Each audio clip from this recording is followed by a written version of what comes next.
Olá, boa noite. Olá, boa noite. Seja muito bem-vindo. O governo cria uma tarifa extra para quem consome mais eletricidade. A chamada bandeira da escassez hídrica vai vigorar de setembro a abril e representa um aumento médio de 7% na conta de luz. Já os consumidores que economizarem eletricidade vão ganhar desconto. E você vai ver também. A polícia prende 6 suspeitos de participar do mega assalto em Araçatuba, no interior paulista. Mulher de 74 anos com doença pré-existente é a primeira vítima fatal confirmada da variante Delta em São Paulo. Ela havia tomado 2 doses da vacina contra a Covid. O relator da reforma administrativa propõe manter a estabilidade dos servidores públicos, inclusive para os que ainda serão contratados. O orçamento da União para ano que vem prevê aumento de R$ 69 para salário mínimo, sem ganho acima da inflação.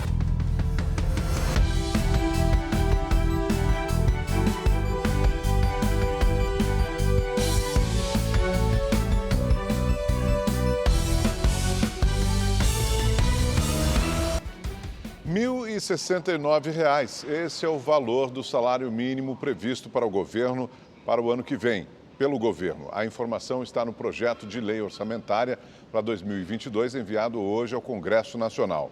O aumento irá apenas repor a inflação estimada para 2021, que é de 6,2%. Para a compra de vacinas contra a Covid-19, foram reservados cerca de R$ 4 bilhões para o ano que vem. Além disso, o governo projeta fechar mais um ano no vermelho, com um déficit de R$ 50 bilhões em 2022. A taxa de desemprego no segundo trimestre recuou para 14,1% e terminou com queda de 0,6 ponto percentual na comparação com os 3 primeiros meses desse ano. E apesar do recuo, 14.400.000 pessoas estão sem ocupação no país. O índice ainda é 0,8 ponto percentual maior do que o registrado no mesmo período de 2020, quando estava em 13,3%. O presidente Jair Bolsonaro participou pela primeira vez de uma motociata em Minas Gerais. Em visita à cidade de Uberlândia, ele voltou a convocar os apoiadores para manifestações previstas no dia 7 de setembro. Jair Bolsonaro chegou ao primeiro compromisso do dia montado no cavalo de um apoiador que aguardava a passagem da comitiva. O presidente visitou Uberlândia para inaugurar um complexo de captação e tratamento de água. O sistema Capim Branco vai reforçar o abastecimento da cidade do Triângulo Mineiro, levando água tratada a 1,5 milhão de pessoas na primeira etapa e a 3 milhões de habitantes até 2060. As obras custaram mais de 330 milhões de reais e foram financiadas com recursos do FGTS. Durante a cerimônia, Bolsonaro foi condecorado com a maior honraria de Uberlândia e no discurso voltou a convocar a população às manifestações previstas para o dia 7 de setembro, data comemorativa da independência do Brasil. Nunca uma outra oportunidade para o povo brasileiro foi tão importante ou será tão importante quanto esse nosso próximo 7 de setembro. Sem dar detalhes, Bolsonaro disse que sempre tomará decisões respeitando a Constituição. Muitos querem que eu tome certas medidas.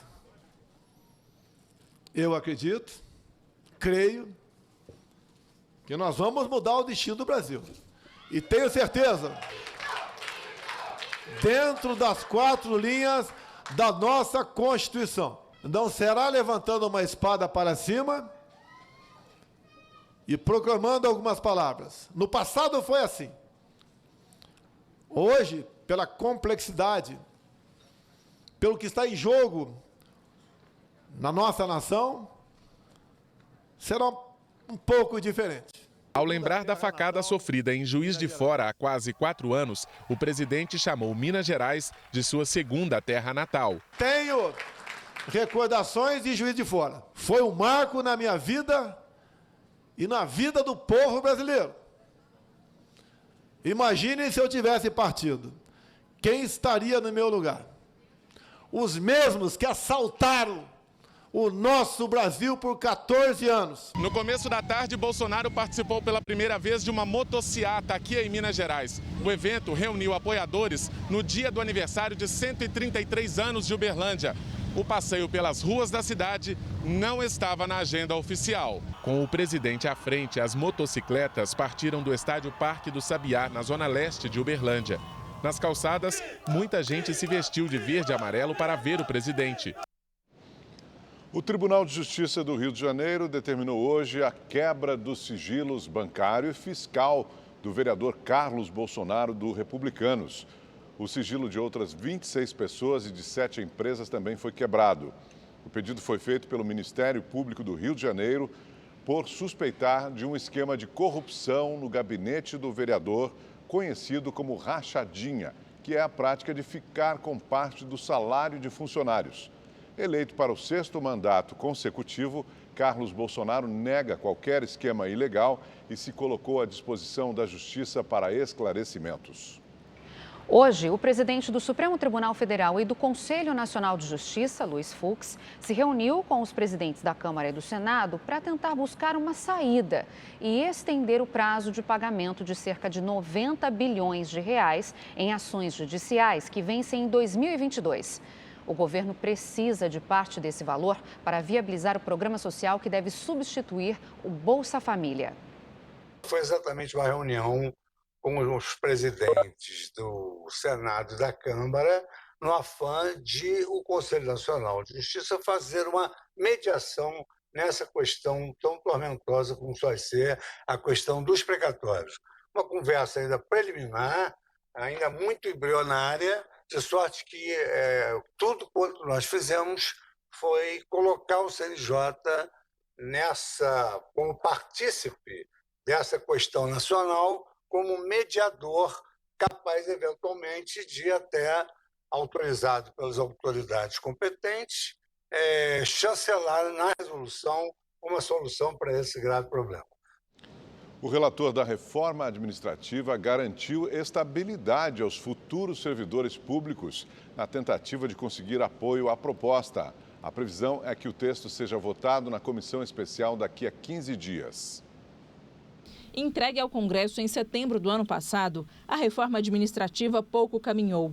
Em maio, teve a admissibilidade aprovada pela Comissão de Constituição e Justiça. E agora, para fazer com que o texto tenha condições de ser aprovado, o relator, deputado Arthur Maia, do Democratas da Bahia, fez uma série de mudanças. A principal delas é em relação à estabilidade dos servidores públicos. Pelo texto proposto pelo governo, entre os novos servidores, só teriam estabilidade aqueles de carreiras típicas de Estado, como policiais e diplomatas. Já a versão do relator prevê que a estabilidade será mantida para todos, inclusive os futuros contratados. A novidade é que seria criado um sistema de avaliações que comprovem um desempenho insuficiente e que poderiam embasar uma demissão por justa causa.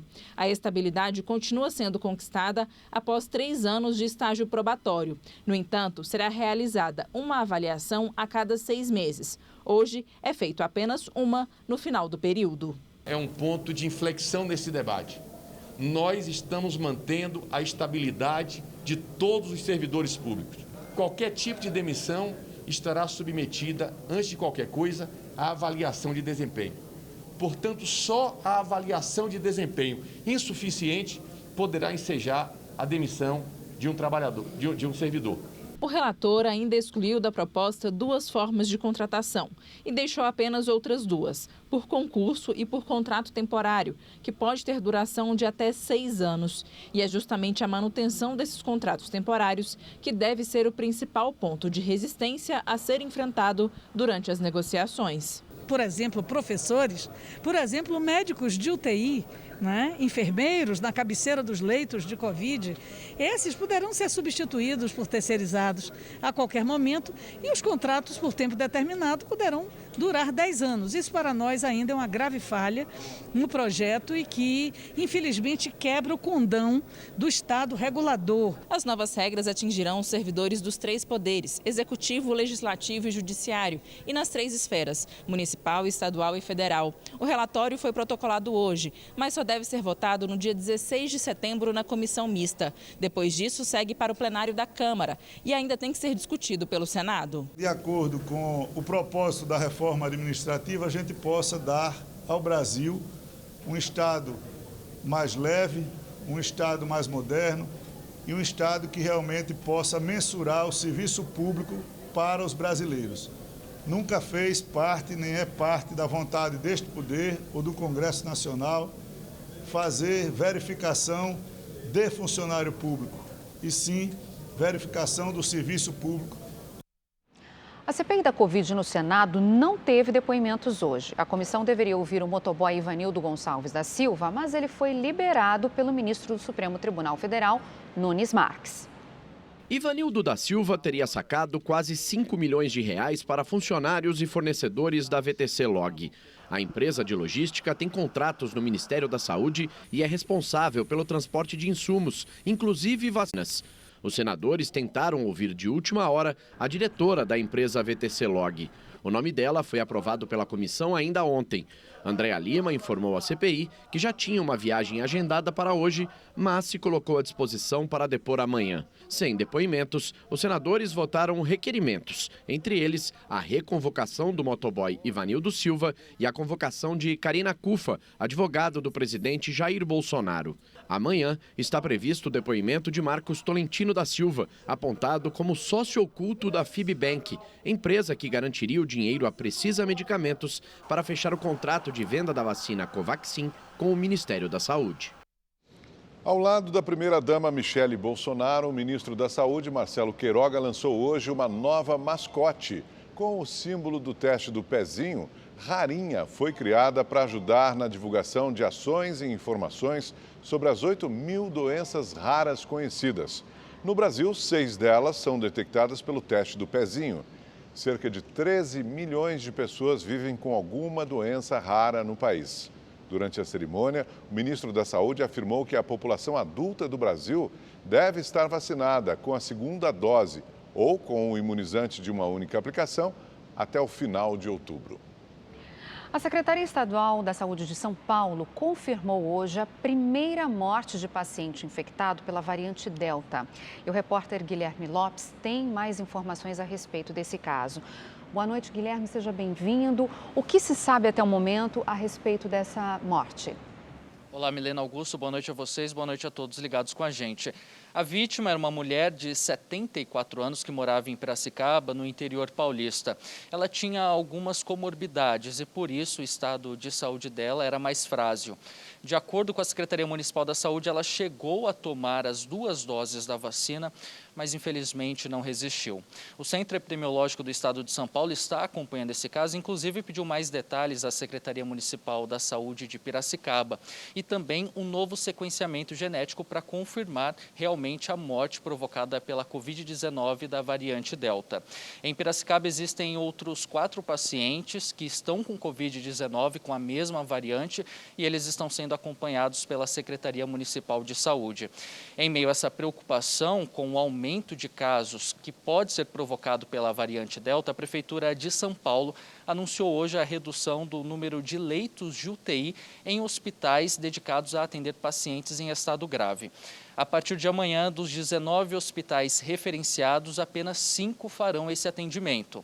De acordo com a Secretaria Municipal da Saúde da capital paulista, essa medida foi tomada porque nos últimos meses, principalmente nos últimos 2 meses, houve uma redução significativa no número de novos casos e também internações em leitos de UTI.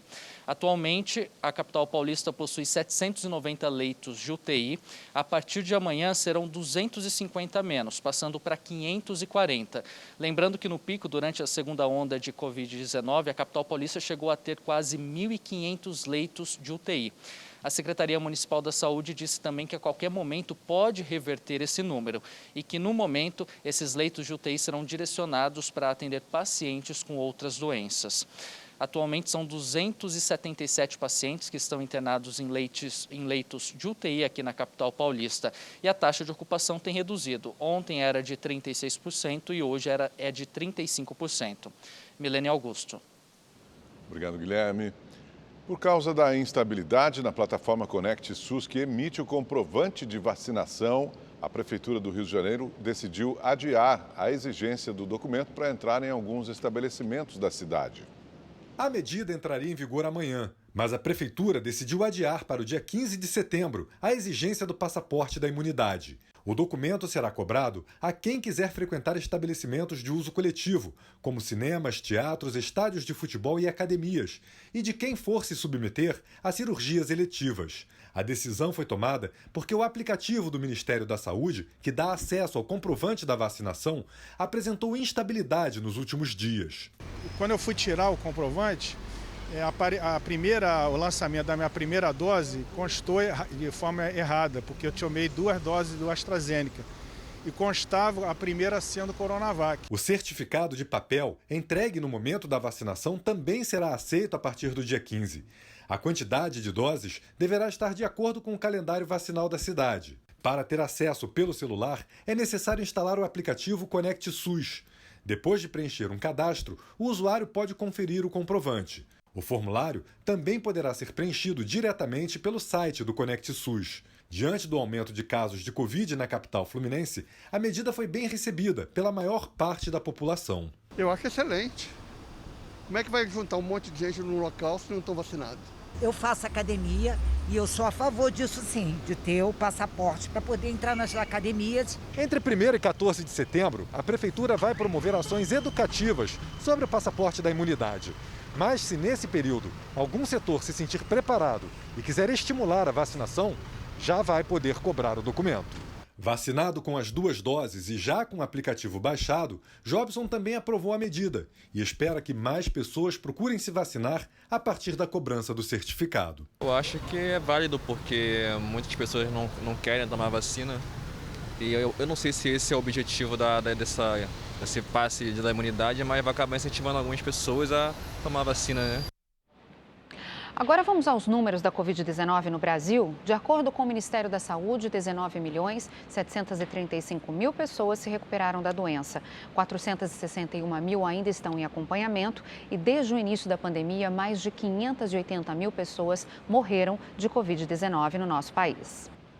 A Polícia Rodoviária Federal apreendeu hoje uma mala com R$1 milhão em dinheiro, que estava no porta-malas de um carro de luxo. O veículo foi abordado no quilômetro 18 da rodovia Presidente Dutra, em Lavrinhas, no interior de São Paulo, durante uma fiscalização.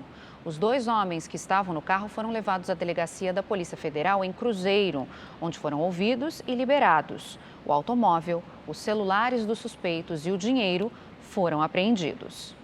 O número de sequestros relâmpago aumentou bastante depois que o sistema de transferência via Pix foi liberado. Hoje, 3 homens e uma mulher foram presos em Cotia, na Grande São Paulo, acusados de cometer esse tipo de crime. Os 4 devem ser indiciados por roubo, extorsão e associação criminosa. Durante a operação, a polícia cumpriu também 6 mandados de busca e apreensão e recolheu computadores, celulares, veículos e até roupas. A quadrilha era investigada desde julho. Em uma ocorrência, um dos ladrões entrou num condomínio, arrombou a porta de um apartamento e fez 2 reféns. O morador entrou na sala, ele foi golpeado com uma chave de fenda na cabeça, amarrado e, mediante violência ou grave ameaça, foi obrigado a fornecer a senha do cofre que tinha no apartamento, bem como fornecer seus dados bancários para que esse criminoso pudesse efetuar uma transação bancária por meio do aplicativo do celular da vítima.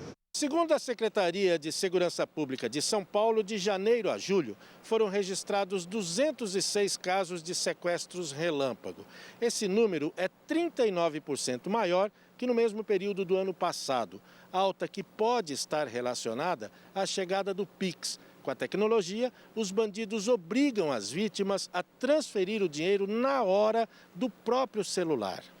No ano, 104 pessoas foram presas por participação em sequestro com extorsão mediante transferência de dinheiro via Pix. A gente observa que alguns criminosos de outros segmentos também estão e estavam aproveitando essa oportunidade para também fazerem transações bancárias, né? Não é o primeiro caso de roubo à residência e roubo a condomínio que nós encontramos, além do roubo, o concurso também com outro tipo de crime, que é no caso a extorsão qualificada.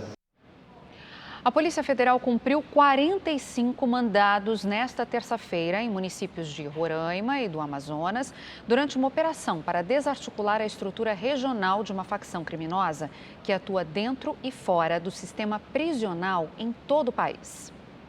Foram 24 mandados de prisão preventiva e 21 de busca e apreensão em Boa Vista, no Cajaí e Iracema, no estado de Roraima, além de Humaitá, no interior do Amazonas. Os acusados são investigados por tráfico de drogas e participação em organização criminosa.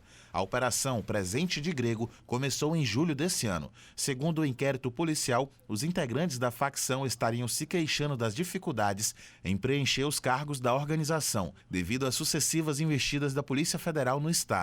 O comando teria então enviado criminosos de outras unidades para coordenarem a reestruturação do grupo. Em apenas 2 meses de investigação, já foram identificadas as novas lideranças no estado, inclusive com o retorno de condenados por participação em organização criminosa à linha de frente de atuação do grupo. Dos 24 alvos de prisão, 19 já foram indiciados ou condenados por envolvimento com outros crimes. Desses, pelo menos 7 possuem passagens pela Vara da Infância e Juventude.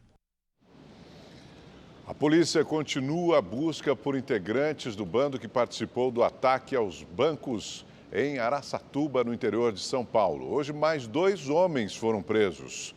Voltamos a falar ao vivo com o repórter Guilherme Lopes, que tem todas as informações sobre esse caso. Guilherme, até agora, quantas pessoas foram presas? Olha, Augusto, até o momento a polícia confirmou a prisão de 6 suspeitos que estão sendo investigados. 2 deles foram presos hoje de manhã em Piracicaba, também no interior paulista. De acordo com as informações da polícia, esses 2 suspeitos deram entrada na Santa Casa da cidade com ferimentos provocados à bala, provavelmente naquele ataque, que acabou tendo confronto com a polícia militar.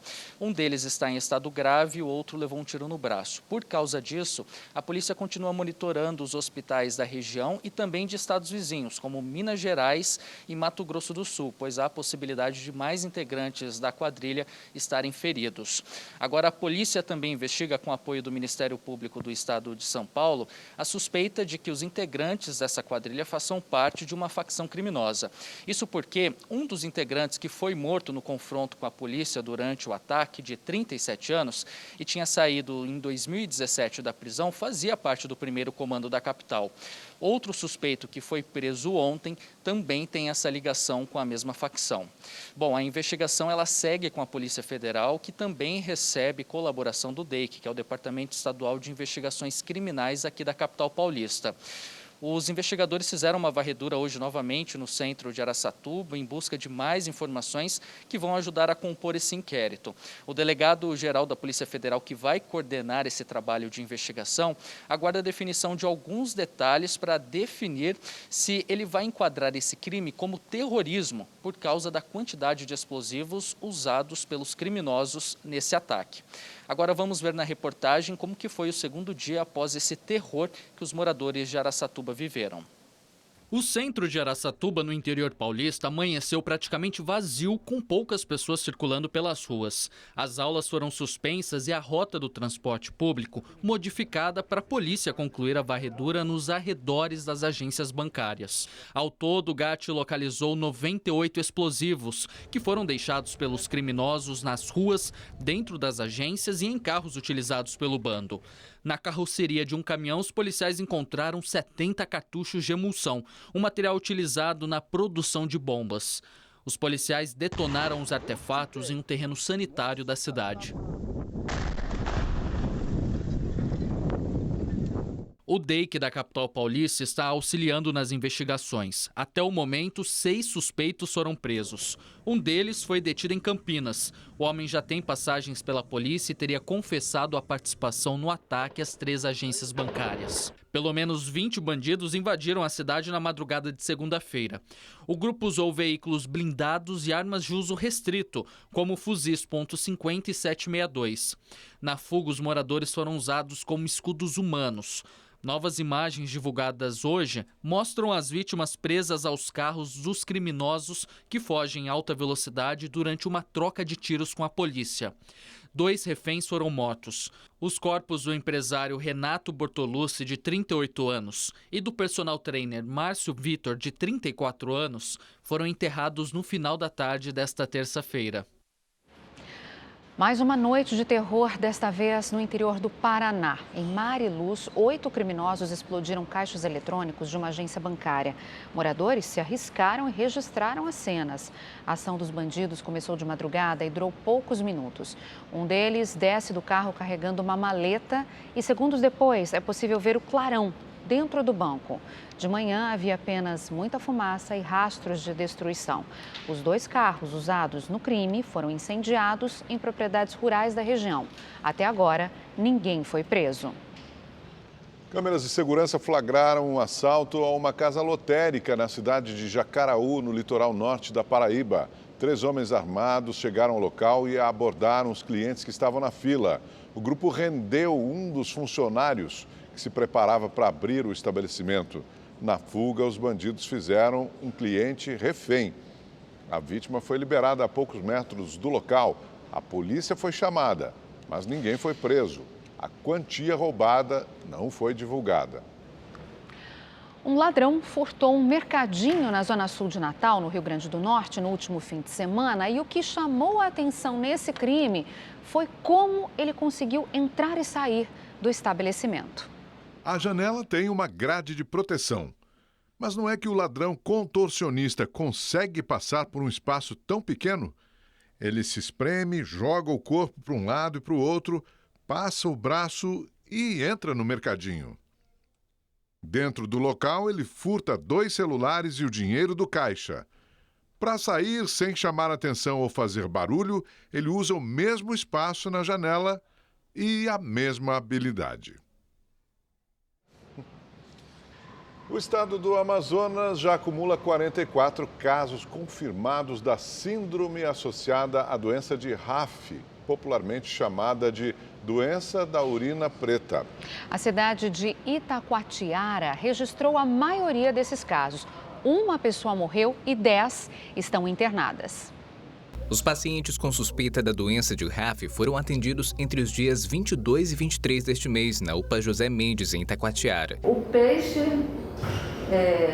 ingerido por esses pacientes foram a pirapitinga, o pacu e o pirarucu. As causas da doença de RAF, também conhecida como urina escura, são diversas. Entre elas estão o excesso de atividade física e do consumo de bebida alcoólica, além da ingestão de peixes e crustáceos contaminados. Mas o fato é que quando ocorrem esses surtos, os pacientes são identificados, são tratados. Felizmente, o número de óbitos é pequeno, mas pode acontecer e é isso que chama a atenção e coloca as autoridades assim em alerta. No Amazonas, os surtos da doença geralmente são causados pelo consumo de peixes contaminados.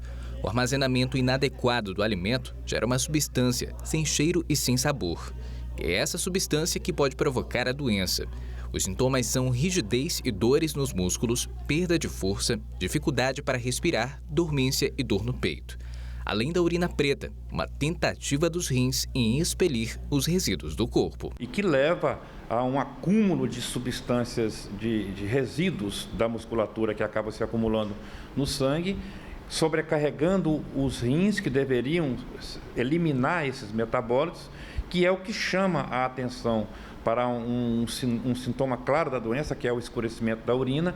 Ao identificar os sintomas, é preciso buscar uma unidade de saúde, já que em alguns casos o quadro evolui rapidamente para insuficiência renal. O tratamento adequado evita riscos à vida e também sequelas. Em alguns casos, é preciso fazer a hemodiálise. A Fundação de Vigilância em Saúde vai investigar as possíveis causas desse surto. Agora é oficial, a conta de luz vai ficar mais cara. O governo anunciou a criação de uma bandeira tarifária com um valor 50% maior que a bandeira anterior. Segundo o Ministério de Minas e Energia, a nova taxa provocará um aumento de quase 7% na tarifa média dos consumidores residenciais. Também foi anunciado como será a bonificação para quem conseguir reduzir o consumo. A nova taxa chamada escassez hídrica foi criada para cobrir os custos de importação de energia que vem da Argentina e do Uruguai e para equilibrar os gastos com combustível usado nas termoelétricas para gerar mais energia, reforçando o abastecimento no país, que enfrenta a maior crise hídrica dos últimos 91 anos. Atualmente, por conta dessa crise, a conta de luz está na bandeira vermelha patamar 2, que é o valor mais alto para o consumidor e que vai ficar mais cara a partir de amanhã. Hoje, a Agência Nacional de Energia Elétrica anunciou um aumento de 49%, passando de R$ 9,49 para R$ 14,20 a cada 100 kWh consumidos. O novo valor vigora até abril do ano que vem, quando será feita uma nova medição das bacias hidrelétricas. As famílias de baixa renda e que fazem parte do Tarifa Social e os consumidores do estado de Roraima, que são abastecidos por termoelétricas locais, não serão afetados pelo reajuste. O que nós estamos buscando com esses programas, primeiro, com as bandeiras, é mostrar para o consumidor que a energia está mais cara efetivamente e também que, adotando a redução do consumo, essa energia poderá se tornar mais barata. E é isso também que nós buscamos para que o sistema fique equilibrado, não só no que diz respeito à segurança, mas também ao custo da energia fornecida. O governo também anunciou o programa de incentivo à redução do consumo de energia para os consumidores residenciais e pequenos empresários. Será dado um desconto de até 50 centavos a cada quilowatt-hora para quem economizar entre 10% e 20% entre os meses de setembro e dezembro deste ano. Com todas essas medidas, o ministro de Minas e Energia, Bento Albuquerque, espera que seja encerrada a possibilidade de um racionamento de energia. Nós estamos presenciando a maior seca que o Brasil já passou. E isso com reflexos na capacidade dos nossos reservatórios das usinas hidrelétricas. Então, quando nós lançamos programas como esse, e a tarifa, a nova bandeira escassez hídrica, é fruto de um custo mais elevado de geração de energia para que nós possamos oferecer ao consumidor. Nós estamos em condições melhores do que estávamos no início do mês de agosto. E isso mostra que as medidas estão surtindo efeito, mas ainda não nos levam a uma situação de normalidade ou mesmo conforto. Vamos saber então como é que fica a previsão do tempo para todo o Brasil, agora com Gabriela de França. Boa noite, Gabriela. Boa noite, Milena, Augusto. Ótima noite para você de casa. Bom, mês de agosto chegou ao fim, foi o mês mais quente que o normal e também seco, mas isso é típico do inverno, a gente tem pouca chuva ou quase nada. Setembro vem aí com a promessa do retorno das chuvas e a gente está precisando dessa chuva mesmo, né? O ar seco até perdeu força nos últimos dias, a gente vê aqui na nossa imagem de satélite nuvens de instabilidade sobre áreas do norte do Brasil e também entre a Bahia e o Espírito Santo. E setembro vai começar com chuva forte nesses locais, tá? No restante do Brasil, teremos tempo mais firme, tá? Pouca chuva no máximo e o ar seco continua aqui, olha, entre o sul, pegando o interior do país, centro-oeste e boa parte aqui do nordeste do país. Quarta-feira vai começar com muito sol e calor de 32 graus em Fortaleza. Calorão de 38 graus lá em Cuiabá, no Mato Grosso. Em Porto Alegre, a gente vê aí uma grande variação de temperatura no mesmo dia. Começa com 16 graus de mínima apenas e depois à tarde esquenta bem, chegando aos 28 graus. No sudeste do Brasil, gente, por enquanto, amanhã ainda não vai esquentar muito não, tá? Mas até o fim da semana esquenta bem. Máxima de 22 graus em Vitória, com alerta de tempestade, tá? Tempo bastante carregado. 23 graus de máxima apenas em BH e também no Rio de Janeiro. E na capital mineira e também na capital paulista, o dia começa bastante frio, madrugada gelada com mínima de 13 graus. Mas não vai ficar assim não, tá? Na capital paulista, a gente vai dar uma boa esquentada. Amanhã, a máxima é de 24 graus, mas olha só, até sexta-feira, a temperatura deve passar dos 30 graus e o sol vai brilhar com força. Bom, para encerrar, olha só que curioso, gente. Nos últimos dias, tivemos vários meteoros aí pelo céu do Brasil, a gente vê aqui nas imagens. 2 deles apenas no estado gaúcho, no Rio Grande do Sul. E tivemos recorde, viu? Esse meteoro que a gente vê aqui na imagem, olha só, a gente vai destacar aqui, percorreu por 12 segundos o céu do estado gaúcho. É a mais longa trajetória já observada de um meteoro, tá? Em Caxias do Sul, na região serrana, a gente teve esse meteoro Fireball, que é um meteoro que tem um brilho mais intenso, de alta intensidade quando explode. Esse daí durou só um segundinho, mas atraiu o olhar aí de todo mundo. Bem interessante, né? Tem gente que gosta, eu sei que o Augusto gosta bastante dessas coisas aí do céu, esses mistérios. Isso aí. Pois é, gente. Amanhã eu tô de volta com mais informações do tempo para você. Até lá. Tchau, tchau. Boa noite. Obrigado, Gabriela. O governo federal anunciou hoje um novo plano de atuação contra queimadas. De acordo com o ministro do Meio Ambiente, Joaquim Leite, houve aumento do orçamento para os órgãos de fiscalização, contratação de fiscais para o IBAMA e o ICMBio, além de 6 mil brigadistas temporários. Segundo o ministro, estudos já apontam redução de 30% no desmatamento em agosto no país, na comparação com o mesmo mês do ano passado. Na Amazônia, dados do Instituto Nacional de Pesquisas Espaciais revelaram que entre agosto de 2020 e julho deste ano, houve uma diminuição de 5%. Pelé foi internado para exames de rotina no Hospital Albert Einstein, em São Paulo. A assessoria do ex-jogador negou que ele teria desmaiado antes da internação. Com bom humor, Pelé disse que está bem de saúde e brincou que não está pronto para jogar no próximo domingo. A nota também esclarece que esses exames tinham sido adiados por causa da pandemia. O período de aulas na seleção brasileira já começou. E olha, tem bastante aluno novo na turma do professor Tite. Ele é o prof da seleção brasileira e está empolgado para dar aula para os novatos dessa turma aí. Isso me deixa feliz. Com alegria apresentamos os alunos do professor Tite.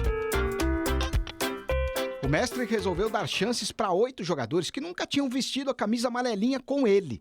E como são novos, ele até perdoou essa trombadinha aí.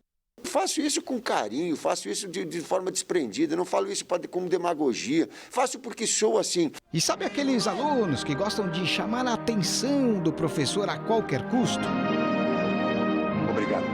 O Claudinho é um desses, mas nada de subir na mesa. Ele está se dedicando demais nos treinamentos para ganhar nota boa com o comandante. Fiquei muito feliz com a convocação, um sonho realizado.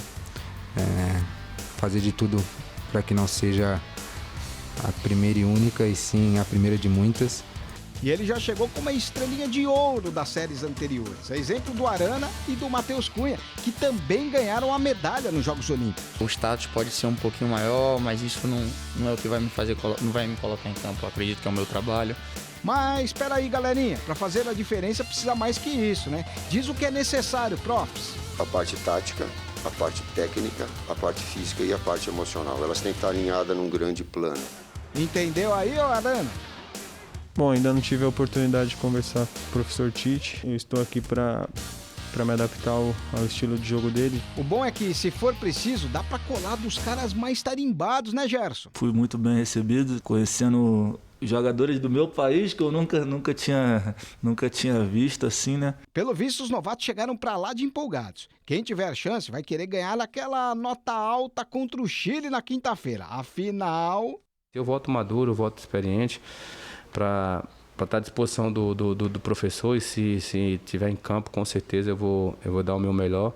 Professor, pode preparar a caneta para encher esses boletins de notas altas aí, porque se depender da empolgação dos novatos, o aproveitamento de 100% do Brasil nas eliminatórias vai continuar.